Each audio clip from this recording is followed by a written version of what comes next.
to introduce the next speaker.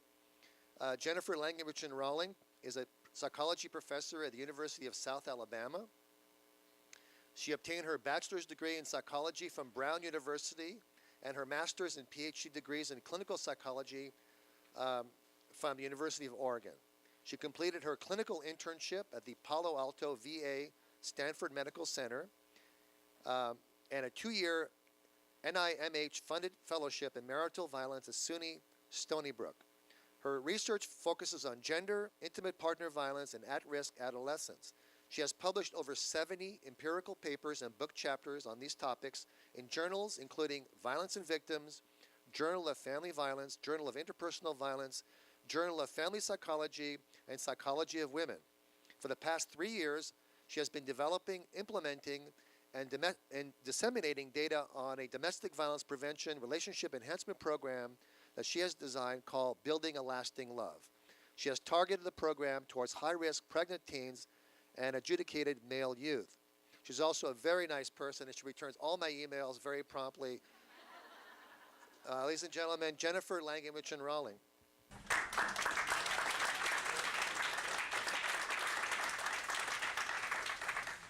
Okay, I think I'm on now. Am I on? Yeah. Okay. But everyone actually calls me LR. So I'm LR. The name itself means Tall Henry's Son because my ancestors were very, very tall. They were lamplighters in our village. And my family likes to joke that we must have mated with midgets for many, many years because we are now what we are. Okay. So that being said, I am also quite honored to be at this conference. Obviously, some of the people I'm speaking with and paired with are titans in the field. And this kind of conference I think is the first of its kind, and it's certainly interesting to be in a place where some of the things that I've been studying and researching and putting out there, basically with a lot of controversy and different reactions and many negative reactions over the years, to have people applauding. I keep looking around going, is there a sign telling people to applaud? Are they really actually doing this? Is very bizarre. So it's great to be here. I need the clicker. Okay. Of course, being the nice person that I am, my first slide, if I can figure out how to do it. Okay. There you go. My first slide just wants to thank all the people that are working with me currently. Most people who do the kind of science that I do know that you cannot do this alone. You actually need a large team of people. And these are many of the graduate students who are working with me in the program right now at the University of South Alabama. And yes, I do live in South Alabama. I left Oregon and through a circuitous route ended up in Alabama, which is a really important place to do this kind of work. John told you a little bit about my history. I just want to say that I actually have two areas that have merged and fed each other over the years. As a graduate student, my dissertation is actually on adolescent depression and suicidal behavior. I worked with Pete Lewinson and developed an instrument on suicidal behavior that we have that's marketed and kind of a popular instrument for that. And so I've been looking at depressed and risk-taking kids, and there is this link between kids who act out and kill others and kids who kill themselves. And so that link, I think, has become even more apparent in many of the recent tragedies that have captured national media attention. And so there is a psychological process, I think, that Freud talked about a long time ago, about aggression outwards and aggression inward, which really makes the attachment perspective have a lot of sense. So that's still an ongoing part of what I do. But I also, while at the University of Oregon, learned about behavioral marital therapy with Bob Weiss, who's one of the founders in that field. And so that's what I enjoy doing the most clinically. And of interest to note is, and I was in graduate school back in 1980. In the 1980s, we never, ever asked any couple that came in whether they'd been violent with each other. We never asked it, okay? And that was standard of practice at the time. And in hindsight, in retrospect, I think, what were we thinking? How could we have not have done that? Because any treatment gains that you made, if there was a major fight with severe damage, would set you back precipitously. So, what were we thinking? But I went on from there. Obviously, I did my postdoctoral fellowship at what was then known as the National Center for Marital Violence with Dan O'Leary, and a lot of the work that he's been doing, while not that much of it's been cited here, really is consistent with the kind of things that we've been talking about.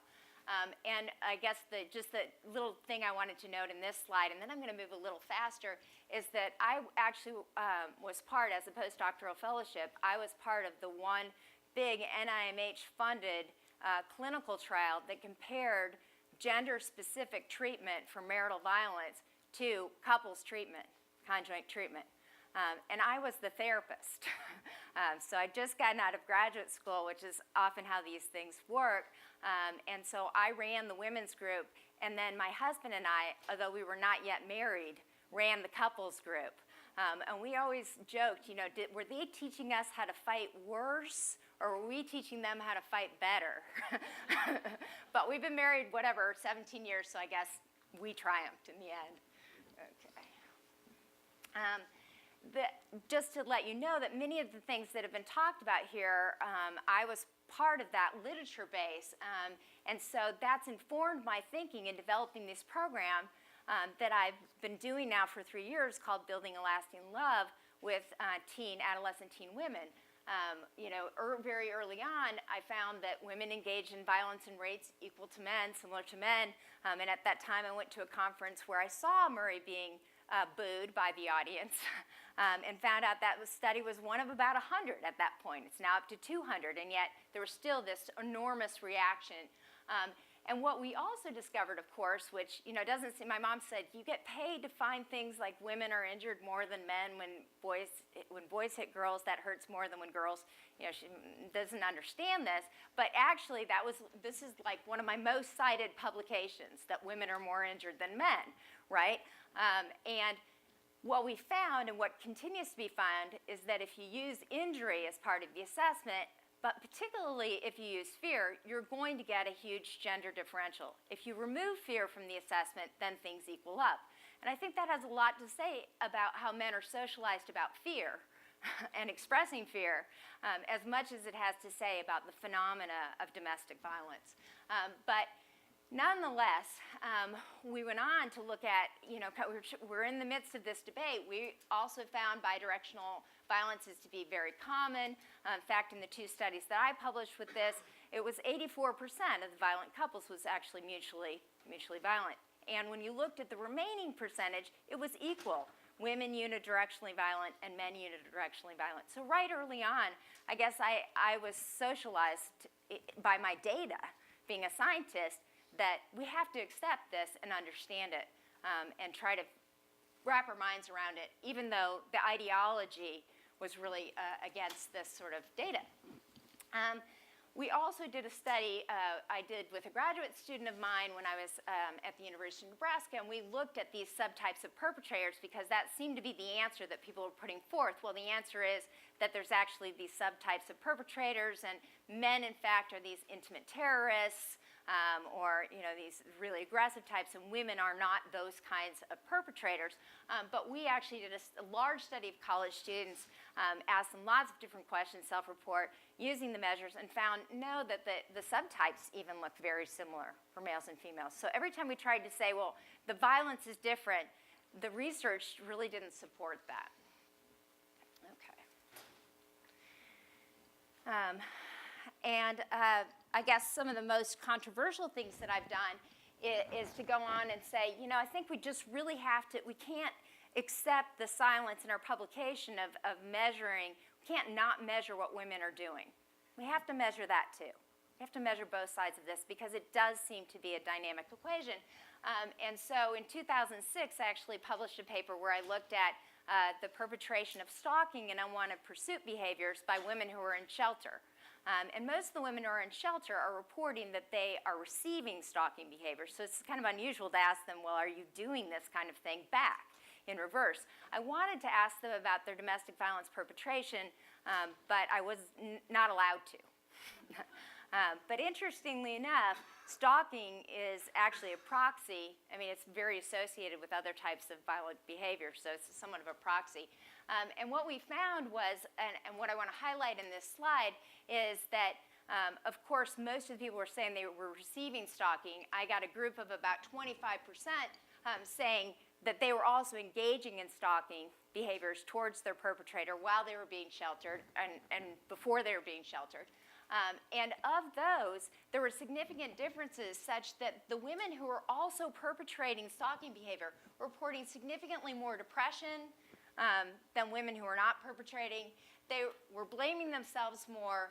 They had a higher level of insecure attachment, although generally insecure attachment was very, very prevalent in this population. But even more importantly, what the shelter staff asked me to conduct this study, and they were interested in this question: can we figure out who's leaving in a week? The turnover was very quick in the shelter, and they wanted to know, why are some of these women leaving so quickly, and what can we do, because we don't have enough time to actually help them to leave the perpetrator. And guess who's leaving in a week?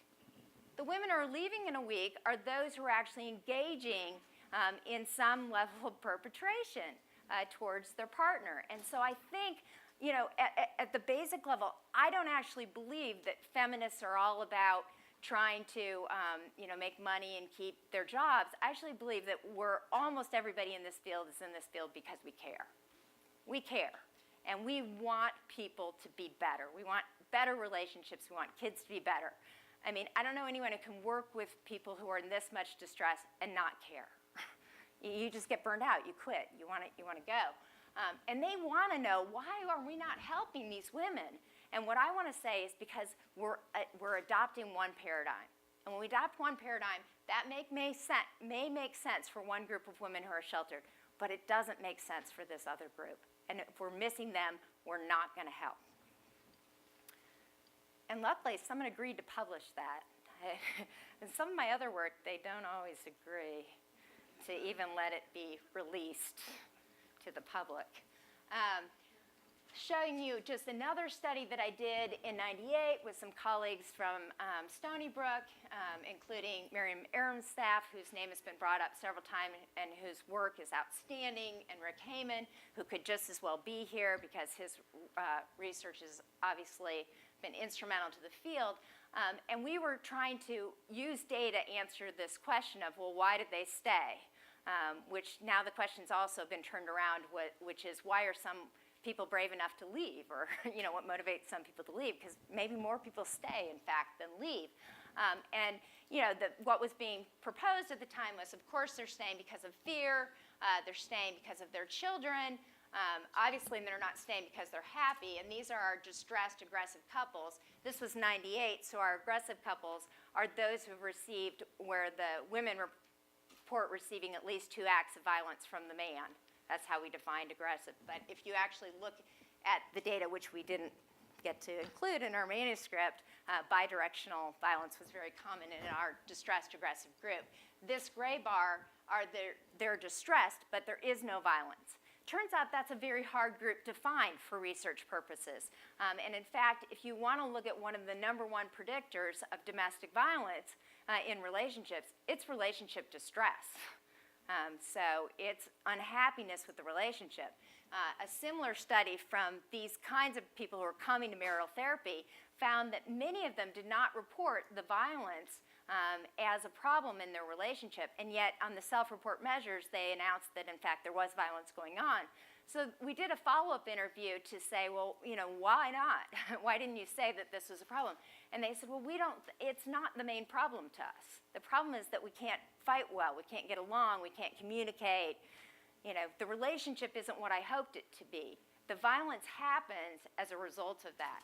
Okay, so anyway, back to these data, what we see is the 2 groups that report staying together because of love are actually our happily married group with no violence and our distressed group that has violence. So I think this maps onto what we've been hearing from my colleague here about attachment, and also about, you know, what is learned in the family of origin about what love is.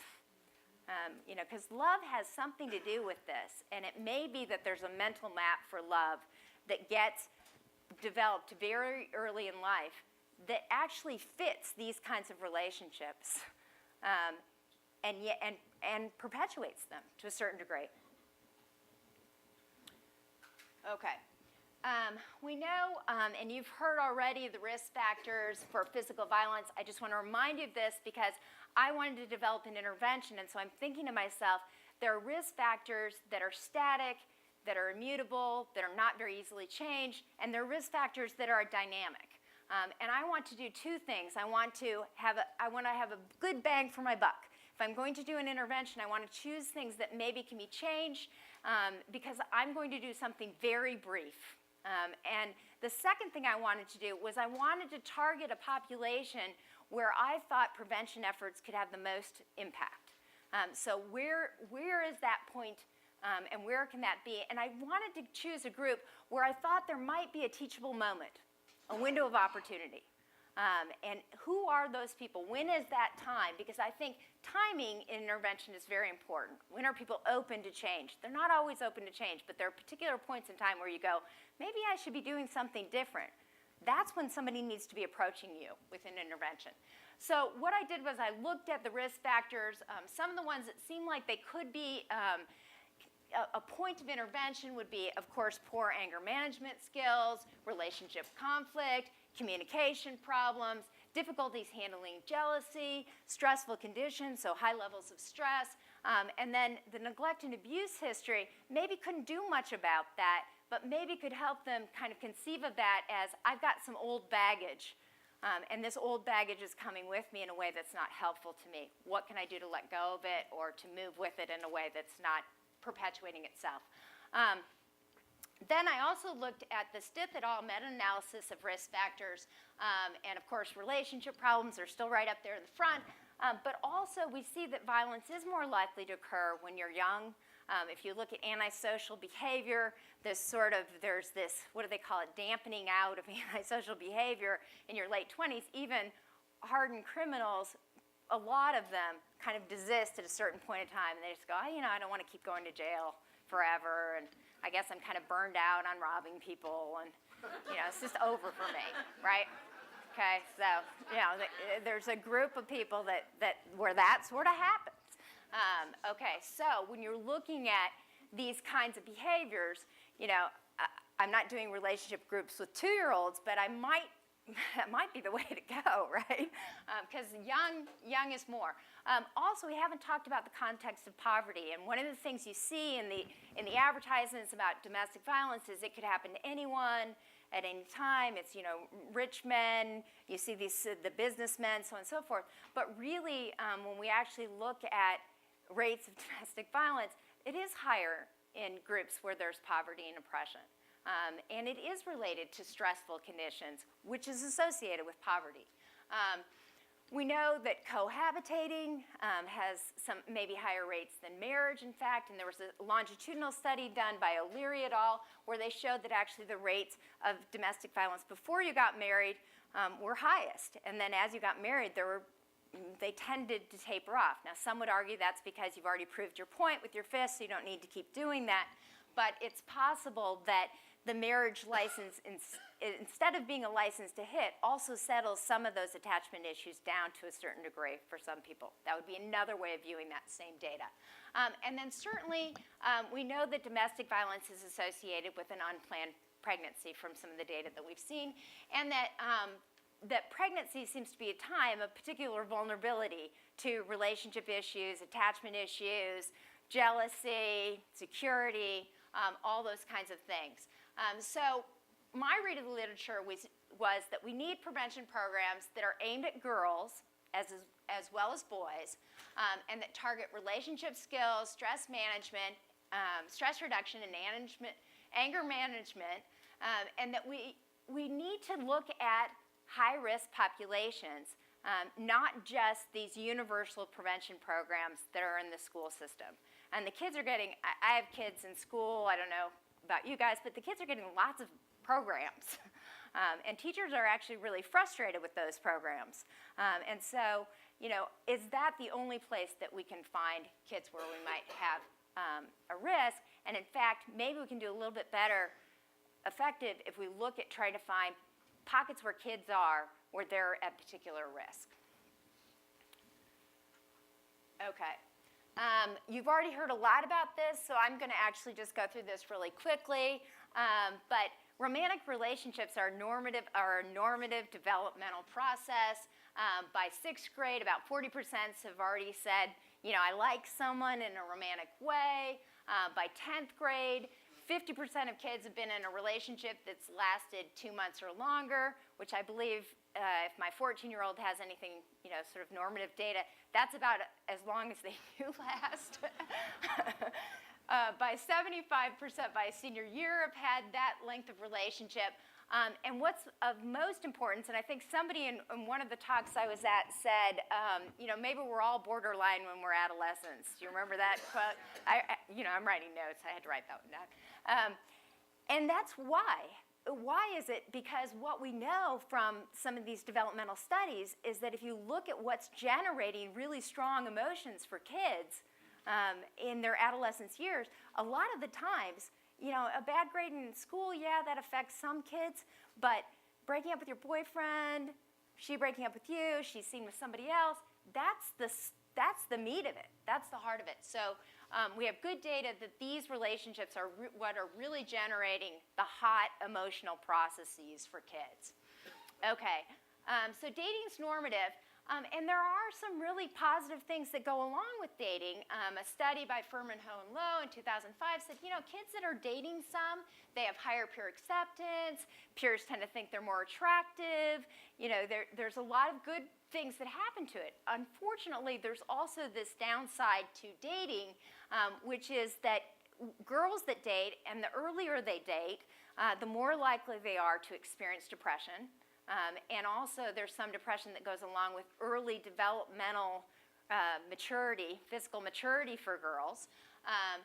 It's a greater risk for delinquency. So if you're out with your peer group, when you're with guys early or you're with girls early, there's more that can happen. Greater use of substances associated with kids that date. And obviously, if you're dating someone, your likelihood of having intercourse increases. Right?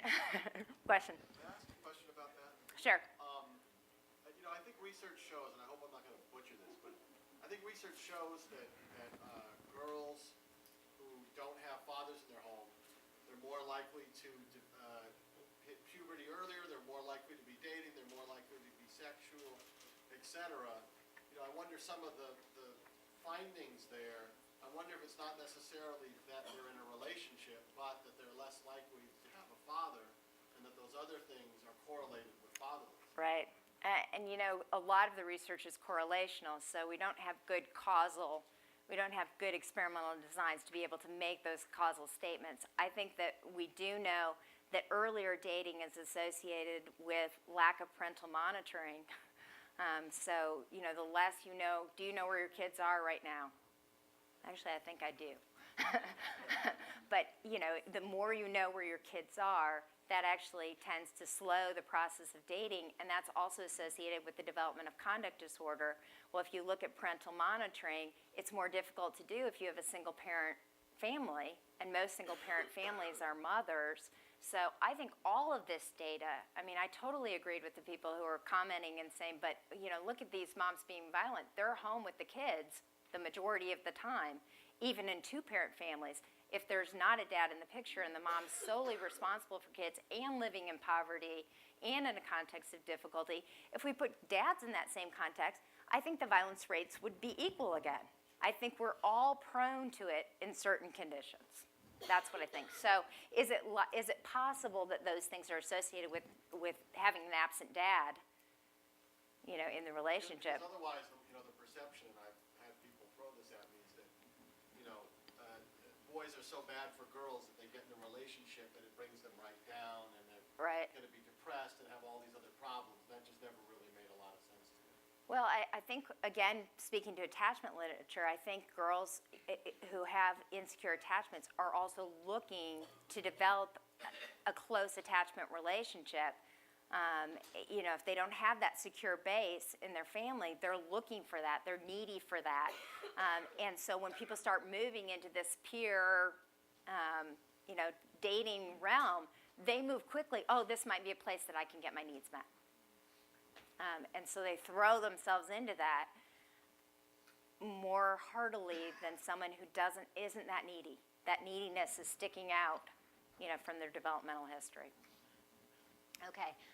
The other thing just to note here, and I'm noting this because I haven't heard much discussion of race or culture in the 2 days we've been here, and I think that's another silent secret. And I don't want it to be a silent secret, because I think how domestic violence plays out, how relationships are formed, how we understand parenting is different depending on our culture. And I don't think that there is a universal intervention that's going to fit for white girls from, these prestigious homes in Mobile, Alabama, where there's old money, and the black women that I'm working with who are living in poverty. I'm not sure we can just say, here's my manual and it works everywhere. That generalizability, I think, is really important. And what we know about dating abuse is that it's more frequent with African American students than it seems to be with Hispanic or white students. So what does that say? How do we understand that? I'm not the one to tell us, but I think we have to keep looking at what is it in certain cultural milieus that bring that out. Okay. You've seen these data before about D prime. This is Archer's meta-analysis.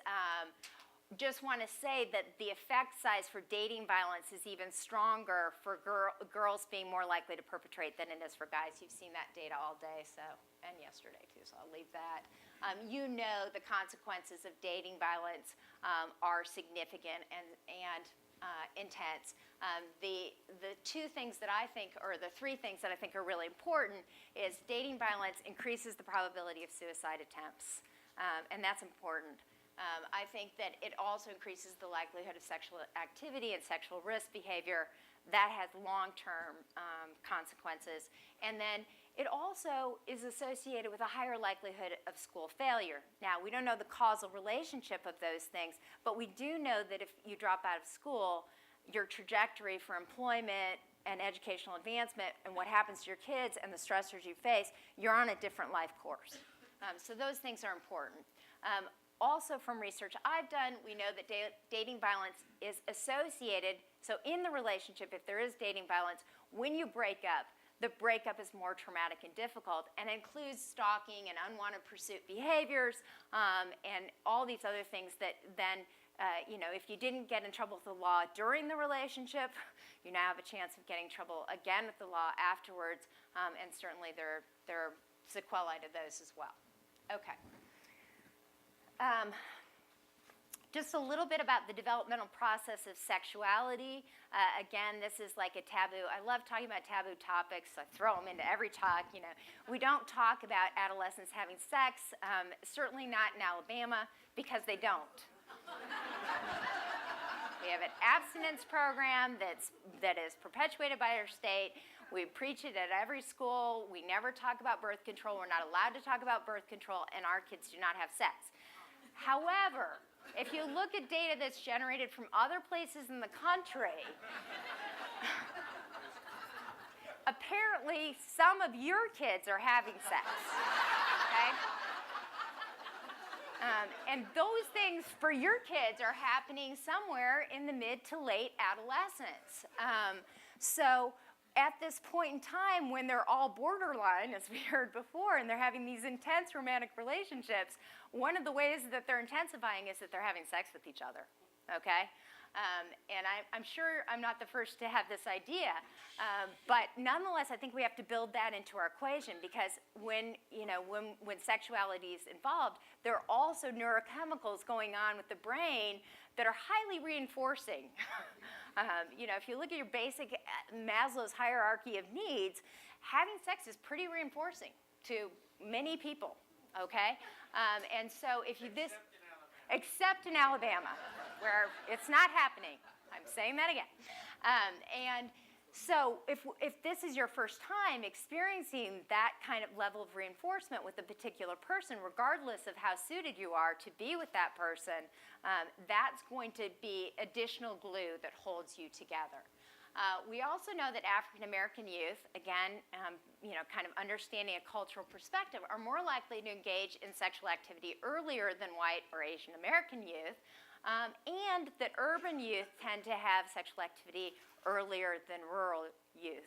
Although some of my friends who grew up in farms say that that's totally not true. So, I don't know. I'm just, my position on data is this, which is that all data is biased to some degree.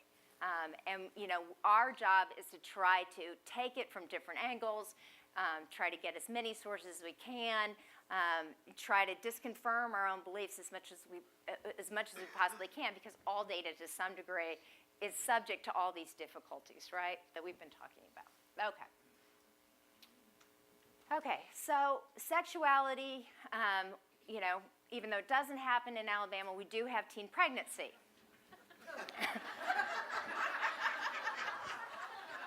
Okay. So the data was pretty consistent. It was on the decline since 1992. But now there's some very recent data, 2005, 2006, to say that it's spiking back up again. And that would be consistent with what I'm seeing clinically, where I'm at. And even if you say, well, it's declining, if you look at our rate compared to all other industrialized countries, the rate of adolescent pregnancy in the United States is extremely high. When you look at teenage mothers themselves, what you find is that they are more likely to come from these families that we've been talking about, where abuse is common. They're more likely to have experienced childhood sexual abuse. They're more likely to have experienced violence in their family of origin. And they're more likely to have experienced neglect. So I think there is that perspective that they're looking for something in these relationships. So what happens when you become an adolescent mother? Well, it turns out that if you have a baby at 15, 16, 17, your likelihood of living in poverty is just tripled. Your likelihood of finishing your high school degree, let alone going on to college, has diminished astronomically. And there are significant health risks for both you and for your baby, including low birth rate, neurological problems, childhood illnesses. So here's a group of people that have family of origin issues. They have relationship problems. They're at risk for having more stressful life conditions that are associated with domestic violence. Would they not be the perfect group for an intervention program? Question? A few months ago, I had two women in my women offender program. They were 28 years old, and they were comparing notes about being grandmothers. They were both grandmothers. They were 28 years old. Yeah, 28 years old.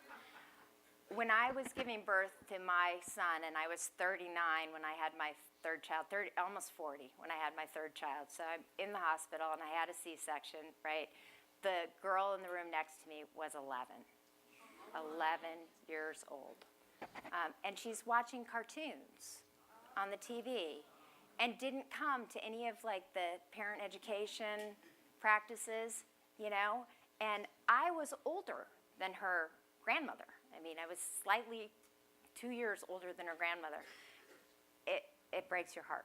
It breaks your heart. I'm wondering if there's similar data for teen fathers, because I feel like too often when we talk about this, we frame it in terms of teen pregnancy instead of teen parenthood, and we forget that the young males are also becoming fathers at a young age, and it's affecting them too. Right. So I'm just curious if there's anything, I do have a little bit of that, and actually if I manage to sort of get through my program, which I'm noticing a lot of people aren't doing, so I'm going to skip slides, I'm sure, but if I get through, what I've done after working with these teen mothers is I'm now doing a version of the program with adjudicated youth males who are at a residential treatment program, and the first thing we do is talk about how many babies they think they may have out there, and so on and so forth. I think ideally the program I'm about to show you should have a second component where the women can bring the fathers in if they'd like to, and they need to bring their mothers in, and they actually need to bring the mothers of the baby's daddy in too, because there's important relationships with each of those people that have certain dynamics to it. But that's not where we started, okay? We started at, let's find a group where they need some skills, and they might be open to it because they're about to have a baby. And we have some good evidence about what might be happening to them. And they're going to a center, they're going to a teen center because they're about to have this baby and they need money and diapers and so on and so forth. Okay, so we started with a kind of a captured population. Okay, so this just basically says that women who are pregnant as adolescents have an increased risk of intimate partner violence. Actually, the first thing my group did was we actually did a parenting intervention to work with their attachment relationships with their baby, building more empathy, being closer to the baby. And they weren't very interested in coming, which, we didn't understand exactly, but they just said, I'm good with the baby. They viewed themselves, they're adolescents, and they have sort of this invincible sense. They felt like, I'm good with that. I know how to handle the baby. And there was a lot of resistance from their mothers about our parenting intervention because we'd say things like, don't introduce cereal until the baby's 3 to 4 months of age, and they'd put cereal in the bottle at 1 week, And we'd say, gosh, you're bringing the baby in at 8 months, and what is that in the baby? Oh, that's Coca-Cola.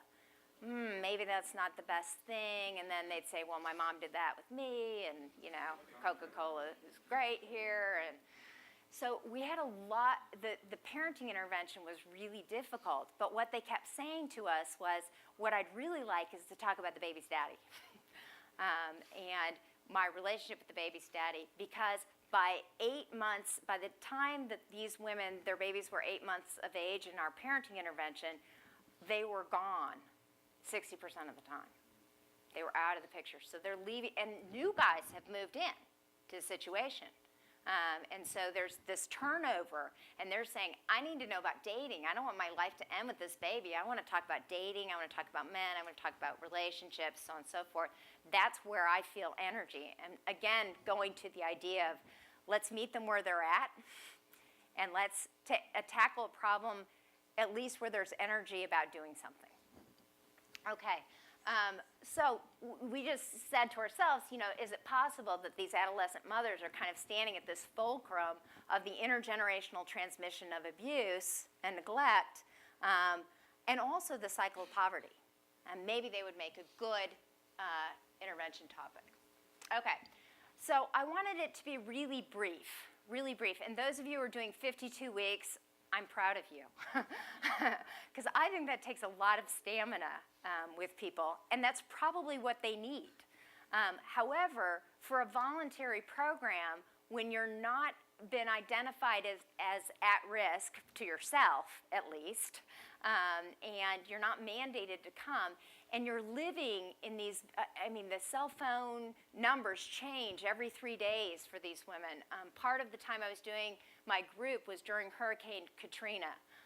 All the transportation was gone. All my participants moved to other places and homes. And they're living in the living room of this person's house and then that person. A tremendous amount of transience to this group. I wanted to at least say that I had given them an intervention that they had received. So we decided to see, well, what can we do in 4 sessions? What can we do in 4 sessions?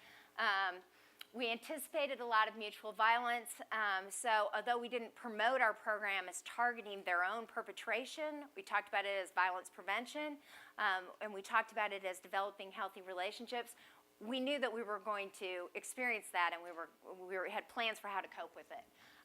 We targeted risk factors, particularly focusing on poor communication skills, and what we targeted from the behavioral marital perspective is demand withdraw, which is really I'm pursuing, and I'm pulling away, which is a cycle that's been associated with violence in relationships, as you've heard. And we also talked about you wanted to target negative reciprocity. One of the things that we know about what happy couples do right, it's not that they don't fight. John told us he fought with his wife. Go for you. Get out of the closet. Guess what? Everybody fights. and they have sex too. I know, it's horrible, but I mean, these are just truths, people fight. It's not whether you fight, it's how you fight. And what you do afterwards, and what you fight about. Are you fighting about the kids in front of them in a way that's very blaming of that child? That's toxic. So it's how and when and where. And what happy couples do right, it turns out, is that they break the chain of negativity. So, husband says to you, you're really being a shit right now, or whatever. And you go, yeah, I kind of am, And you know what? I'm going to continue to be because I want that towel off the hardwood floor. And he says, I don't understand why that's so important to you. And you say, I don't know why either. It's really trivial, but it kind of is. And would you mind taking care of it? And he goes, okay. And that's it. That's a happy couple exchange of fighting. And we actually see this in the laboratory. And when you've only seen unhappy couples fighting in the laboratory, you start thinking maybe that's all that's out there. But it turns out that happy couples actually, fight and do it successfully. And that's what they do. They terminate this negative reciprocity. They don't escalate. They cut it off. And some of it's going, yeah, I guess I do that. If you want to make your marriage happier, next time your spouse complains, go, you know what, I guess I do that. I'm sorry, that stinks. It stops them dead. Ends the whole thing. Instead of 48 hours and roses and the whole bit, it's over. Okay.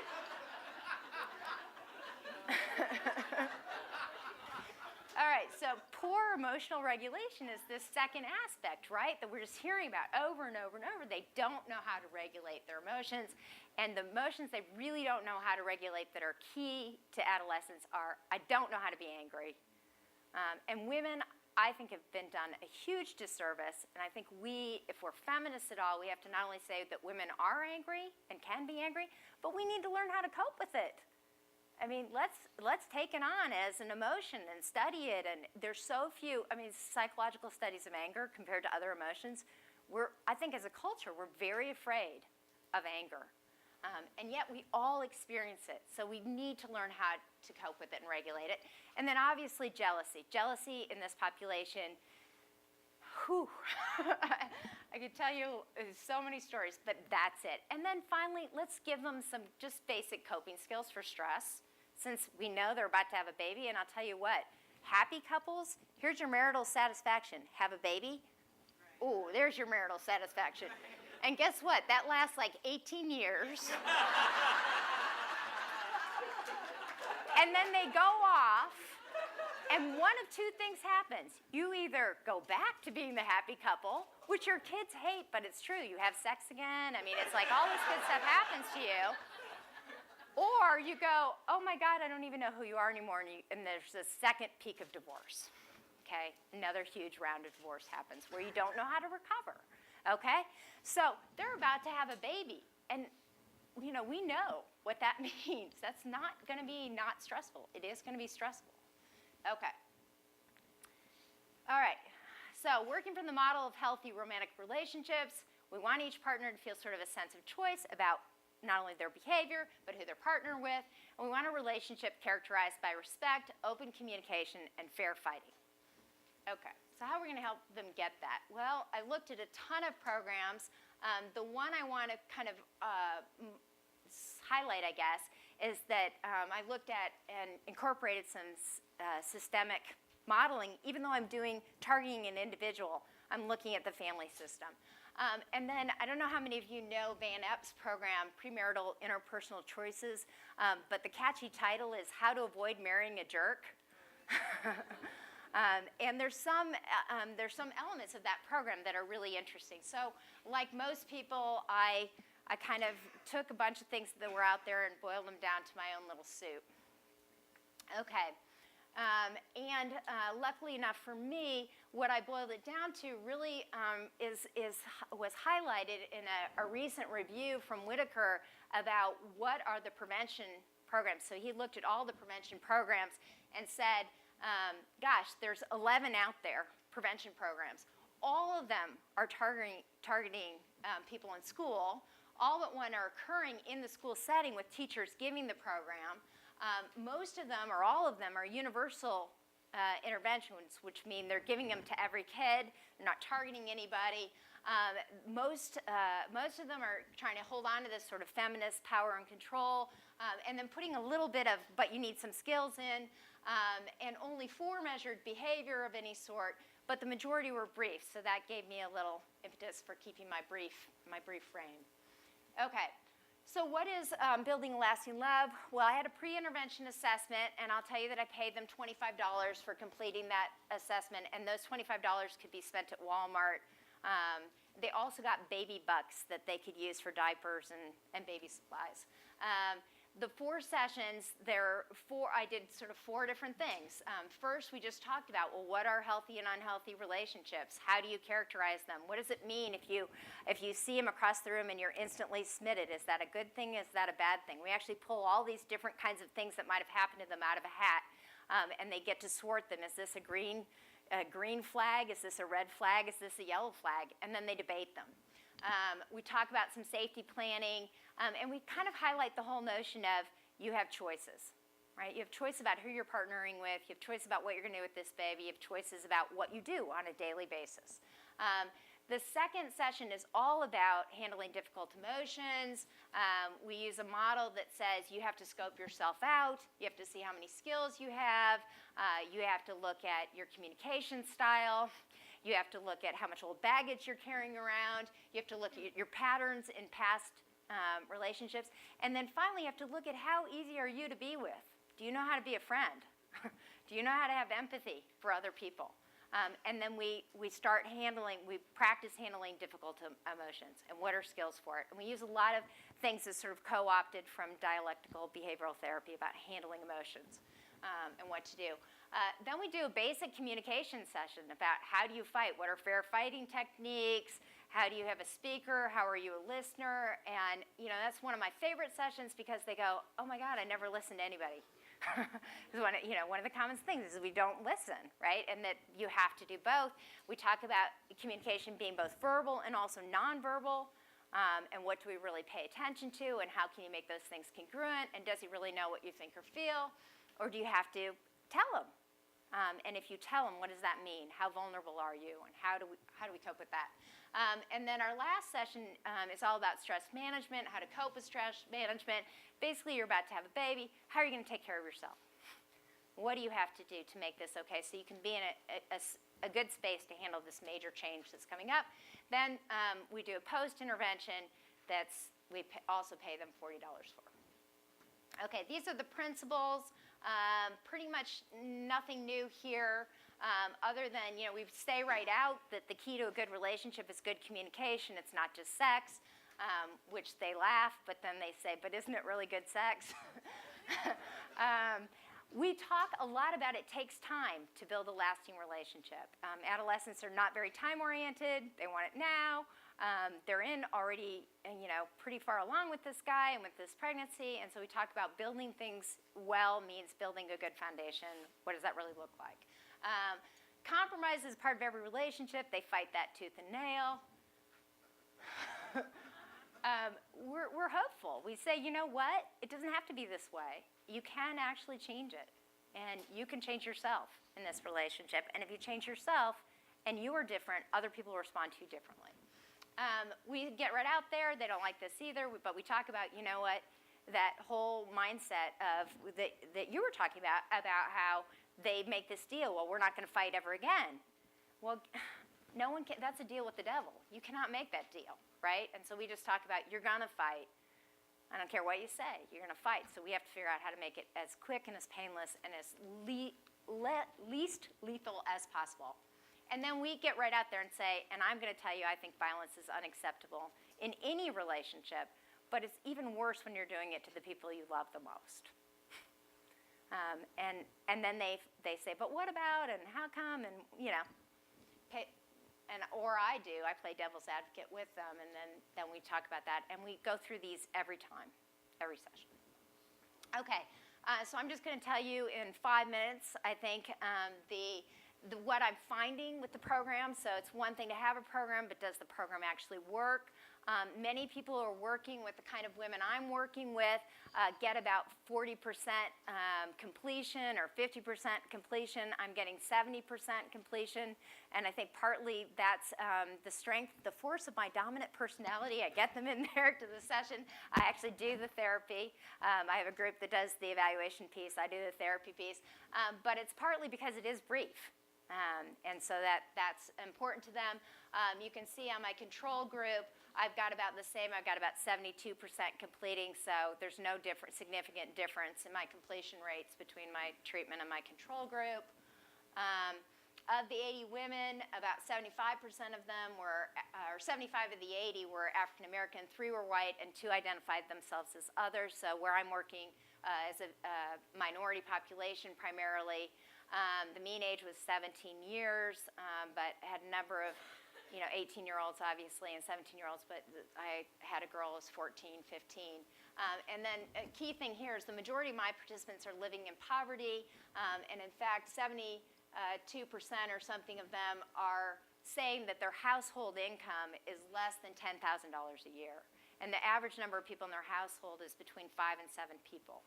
So I want you to know that in the South, in the Deep South, there's what we call extreme poverty.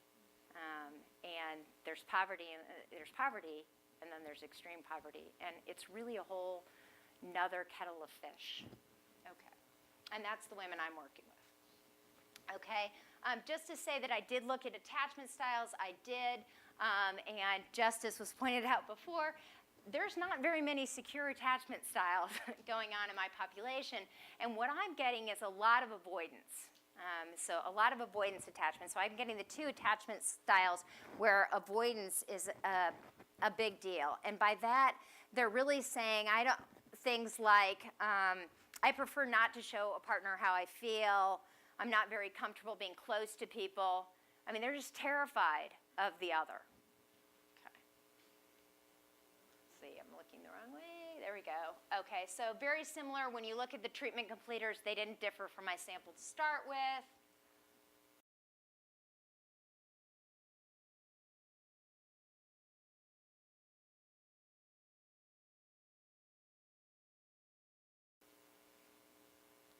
And their attachment styles didn't really differ either, except for the preoccupied people were slightly less than you'd expect them to be.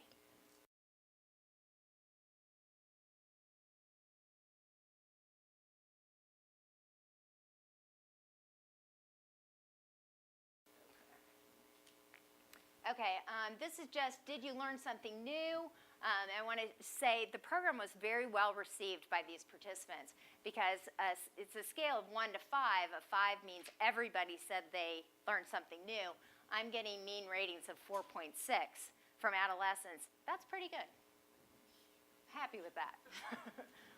Okay, so my strategy now, and I'm just going to, I don't want to, you guys have had too many stats. I've had too many stats, and I love stats. So I'm with the group of too many stats. But basically what I'm looking for to see, what I'm hoping to see is that my control group stays the same and my treatment group improves, right? That would be good.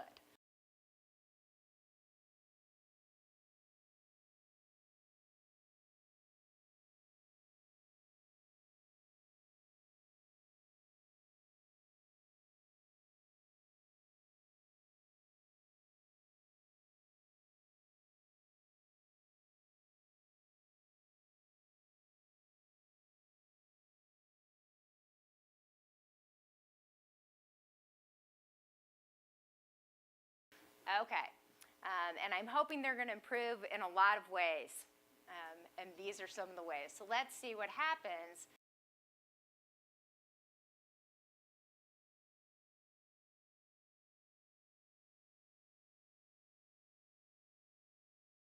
The first is I'm looking at violence, and basically this is saying how much violence have you done since coming to the program. This is their perpetration or minor violence. Everybody started out reporting about 25% of my sample said that they had engaged in an act of minor violence in the 6 weeks before coming to the program. Okay, so this is a 6-week capsule. It's not a year like you're seeing or whatever. I think if we did a year, if we did lifetime, we'd have huge rates in this group. This is 6 weeks. Then after the program, my control group is saying, yeah, 25%. My treatment group is down to 15%.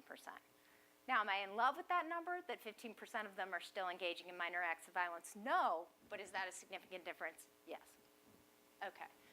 Severe violence, I'm getting... They both started out at 25%.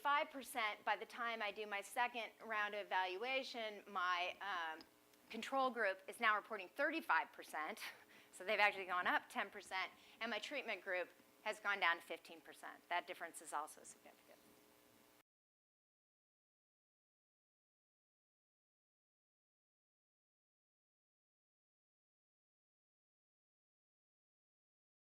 Okay.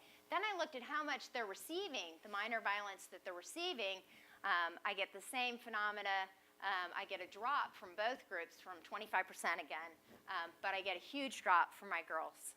So they're not receiving as much violence after being in my program, or at least that's what they're reporting while they're in the program. That's true for minor violence, but not true, as you'll see next, for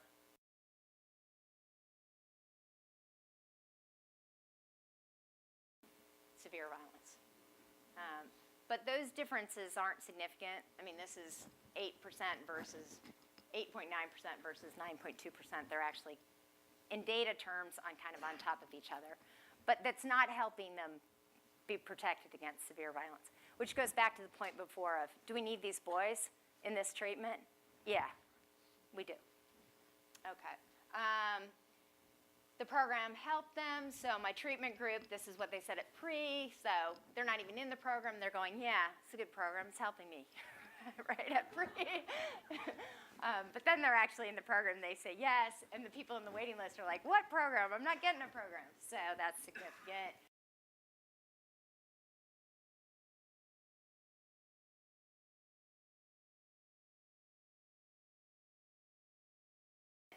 Program's helping them. Do you understand your relationship better? Yes, they do.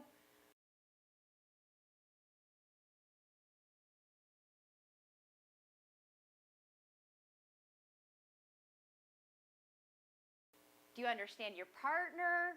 Yes, I understand my partner, which is part of what we're doing, some empathy, perspective taking.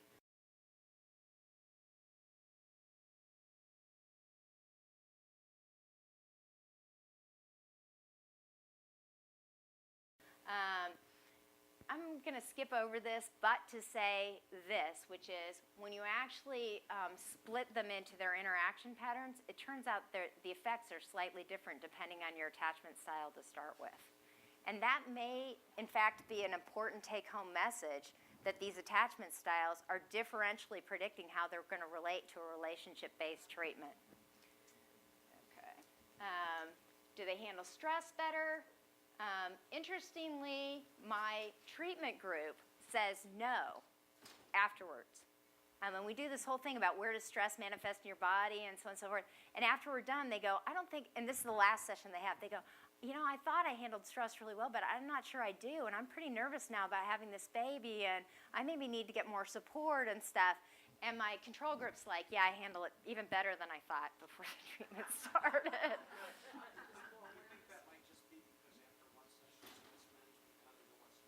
I think actually it is. They know what stress is, and that's part of even the program is just you have to figure out what you're feeling so you can do something about it.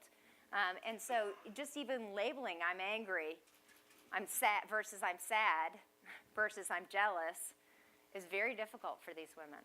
And so actually saying, gosh, I'm stressed was sort of a gain, right? We also know from adolescents and also adolescents in minority populations that they tend to not be as honest in the early reporting as they are in a later reporting. So sometimes it's really hard to find any effects at all with this population. Okay, so I think I'm pretty much done.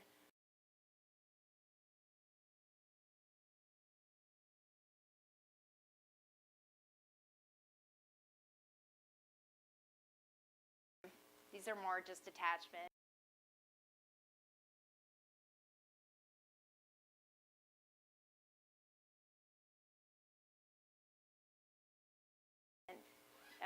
Okay. So what do we know? Here's my last 15 seconds. Considerable violence is occurring in this population. So even though they're not in a DV program, they haven't been identified in any way, this is a place where you could do really good domestic violence work.